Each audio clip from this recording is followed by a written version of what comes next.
Institute of Public Accountants is one of the 3 professional accounting bodies in Australia. We have over 35,000 members spread over 80 countries. Earlier this year, we merged with the Institute of Financial Accountants, which now makes us the 20th largest accounting body in the world.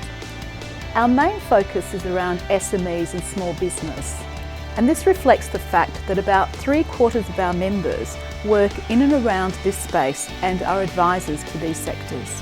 Over the last 12 to 18 months, the IPA, together with Deakin University, has developed the Small Business White Paper.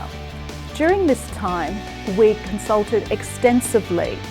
We have input from over 500 small businesses from across Australia. We received input from a variety of stakeholders in academia, government, industry, business, and so on.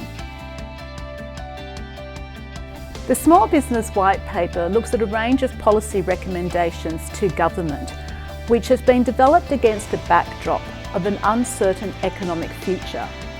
This is basically characterised by a decline in productivity over the last 15 years.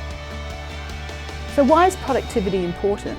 Because productivity links directly to our living standards.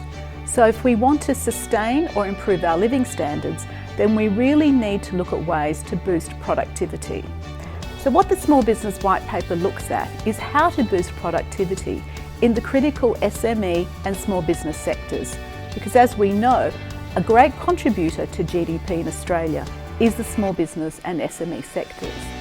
So when looking at productivity, what we looked at was the policy options against the 3 pillars of productivity. And these are financial capital, human capital, and innovation.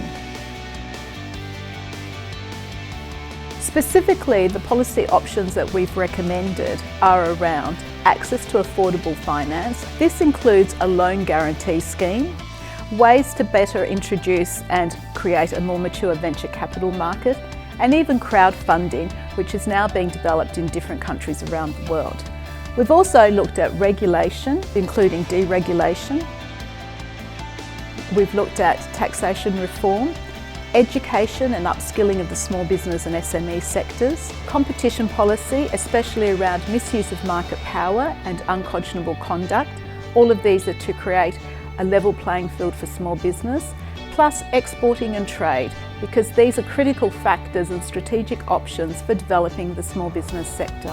The taxation section of the Small Business White Paper essentially picks up a lot of the small business ideas in our pre-budget submission relating to small business. Tax policy settings are vital for encouraging entrepreneurial activity in the economy and creating employment. Other tax measures in the white paper include loss carryback, the creation of a simpler tax structure so people in business do not have to create these complex structures to avoid taxes. The contractor rules simplification. We shouldn't have this level of complexity and uncertainty impacting on small business. FBT overhaul, small business CGT tax concessions.